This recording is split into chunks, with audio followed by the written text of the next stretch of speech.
Assalamualaikum warahmatullahi wabarakatuh. Perkenalkan, kami dari kelompok 2 yang beranggotakan saya sendiri Nurul Fazira Pratama dengan NIM 200466078, Kania Khairunisa dengan NIM 20231020, Nurul Aini dengan NIM 20231027 akan menjelaskan tentang konsep dasar, tujuan dan proses hingga ruang lingkup administrasi pendidikan.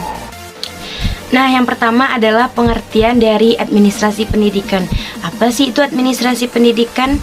Nah, Nur Hadi mengemukakan bahwasannya administrasi pendidikan adalah suatu kegiatan atau rangkaian kegiatan yang berupa proses pengelolaan usaha kerjasama dari sekelompok manusia yang tergabung dalam sebuah organisasi pendidikan untuk mencapai tujuan pendidikan yang telah ditetapkan sebelumnya agar kedepannya lebih efektif dan lebih efisien lagi. Nah, yang kedua adalah apa sih pentingnya administrasi pendidikan ini? Nah, administrasi pendidikan bisa disebut sebagai salah satu upaya besar tenaga pendidik dalam meningkatkan mutu pendidikan.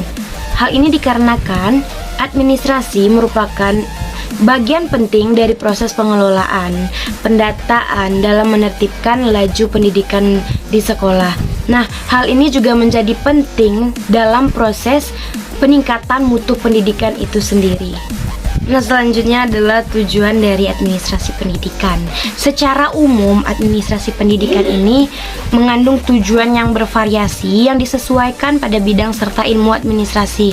Salah satunya adalah administrasi pendidikan ini.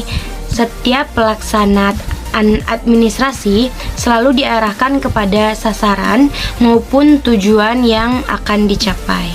Nah, singkatnya dapat kita simpulkan bahwasannya administrasi pendidikan ini bertujuan untuk meningkatkan efisiensi dan efektivitas penyelenggaraan kegiatan operasional pendidikan dalam mencapai tujuan pendidikan itu sendiri. Nah, adapun yang menjadi tujuan utama dari pendidikan ini adalah untuk mengembangkan kepribadian dan kemampuan peserta didik yang agar menjadi warga negara yang memiliki kualitas sesuai dengan cita-cita bangsa dan negara berdasarkan Pancasila. Baiklah, penjelasan tentang poin selanjutnya akan dijelaskan lebih rinci oleh teman-teman satu kelompok saya, yaitu Nurul Aini dan Kania Khairunisa. Baiklah, saya Nurul Aini akan menjelaskan tentang fungsi atau proses administrasi pendidikan. Nah, fungsi atau proses administrasi pendidikan itu menurut Nawawi 2003, fungsinya itu ada yang pertama planning atau perencanaan, kedua pengorganisasian, yang ketiga actuation, dan yang keempat controlling atau pengawasan. Kemudian menurut Prihatinin 2011, fungsi-fungsi pokok administrasi pendidikan itu yang pertama ada perencanaan, pengorganisasian, pengkoordinasian, pengkomunikasian, supervisi, kepegawaian, pembiayaan, dan penilaian. Nah, yang pertama yaitu perencanaan. Perencanaan ini merupakan kegiatan awal yang harus dilakukan pada permulaan dan selama kegiatan administrasi itu sedang berlangsung dalam proses pendidikan. Tanpa perencanaan, maka pelaksanaan suatu kegiatan pendidikan, misalnya di sekolah, akan mengalami kegagalan dan kesulitan dalam mencapai tujuan. Kemudian, langkah-langkah dalam perencanaan ini dimulai dari merumuskan dan menentukan tujuan yang ingin dicapai, kemudian meneliti masalah atau pekerjaan yang akan dilakukan, kemudian data dan informasi-informasi yang diperlukan harus dicari dan dikumpulkan. Yang keempat, merumuskan bagaimana pekerjaan itu akan diselesaikan dan bagaimana masalah-masalah itu akan dipecahkan. Dan yang terakhir, menentukan tahap-tahap atau rangkaian tindakan. Yang kedua yaitu pengorganisasian. Pengorganisasian sebagai fungsi administrasi pendidikan menjadi tugas utama bagi para pemimpin pendidikan termasuk kepala sekolah. Yang perlu diperhatikan dalam pengorganisasian seperti bahwa pembagian tugas, wewenang, dan tanggung jawab hendaknya disesuaikan dengan pengalaman, bakat minat, pengetahuan, dan kepribadian masing-masing orang yang diperlukan dalam menjalankan tugas-tugas tersebut. Nah, yang ketiga yaitu pengkoordinasian. Koordinasi ini sangatlah diperlukan untuk membatasi batas-batas perencanaan maupun batas-batas personal seperti untuk mengatasi kemungkinan adanya duplikasi dalam tugas, perebutan hak, tanggung jawab, dan ketidakseimbangan dalam menjalankan tugas dan kewajiban. Kemudian yang keempat yaitu pengkomunikasian. Pengkomunikasian merupakan suatu proses atau kegiatan yang hendak mempengaruhi sikap dan perbuatan orang-orang dalam struktur organisasi. Yang kelima yaitu supervisi. Dalam pelaksanaan pendidikan tentu harus disertai dengan adanya pengawasan dan pembinaan. Pembinaan itu dapat berupa tuntunan atau bimbingan ke arah untuk memperbaiki sistem pendidikan. Proses pengawasan program pendidikan harus dilakukan dengan teliti agar tujuan pendidikan dapat tercapai. Kemudian yang keenam yaitu kepegawaian. Kepegawaian merupakan proses perencanaan dan pengorganisasian yang sudah ada di dunia pendidikan sejak lama. Pegawai yang diangkat harus memiliki kesanggupan dan kecakapan yang sesuai dengan jabatan yang diembannya, sehingga hanya kepada mereka yang punya kemampuan dan kapabilitas yang sesuailah yang akan diberikan jabatan dan tanggung jawab tersebut. Kemudian yang ketujuh yaitu pembiayaan. Pembiayaan adalah proses biaya pendidikan dengan pengelolaannya mulai dari tingkat perencanaan sampai ke tingkat pada pengukuran. Kebutuhan di setiap organisasi, baik personel maupun material, semuanya memerlukan biaya tertentu. Itulah sebabnya pembuatan rencana sampai dengan pelaksanaan perlu kita pikirkan mengenai pembiayaannya.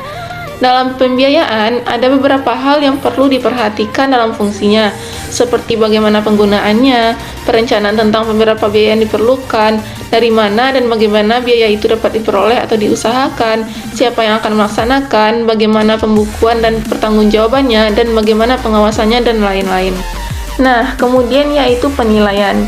Penilaian bertujuan untuk meneliti dan mengetahui bagaimana keefektivitasan pelaksanaan proses secara keseluruhan dalam upaya pencapaian hasil sesuai program yang ditetapkan dalam kaitannya dengan tujuan pendidikan.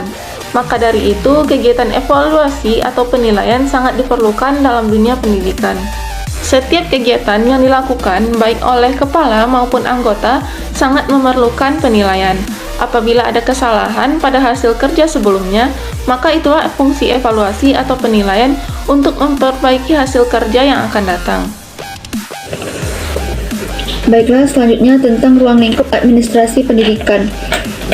Dr. Hadari Nawawi menyatakan secara umum ruang lingkup administrasi berlaku dalam pendidikan meliputi bidang-bidang sebagai berikut.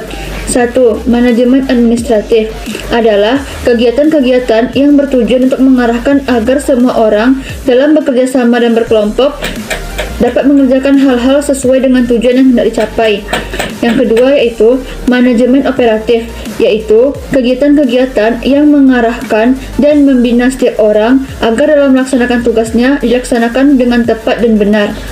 Selanjutnya, menurut Ngalim Purwanto, ruang lingkup administrasi pendidikan dikelompokkan menjadi 7. Yang pertama, administrasi tata laksana sekolah. Yang kedua, administrasi guru dan pegawai sekolah.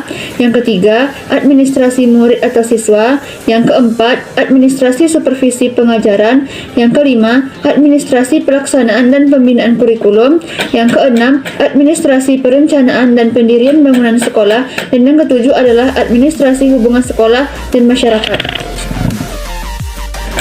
Pada bagian materi ini, ruang lingkup yang harus diketahui yang pertama adalah administrasi peserta didik, yaitu seluruh kegiatan yang direncanakan dan diusahakan secara sengaja, serta pembinaan yang kontinu terhadap seluruh peserta didik agar dapat mengikuti proses pembelajaran yang efektif dan efisien sehingga tercapai tujuan pendidikan yang telah ditetapkan.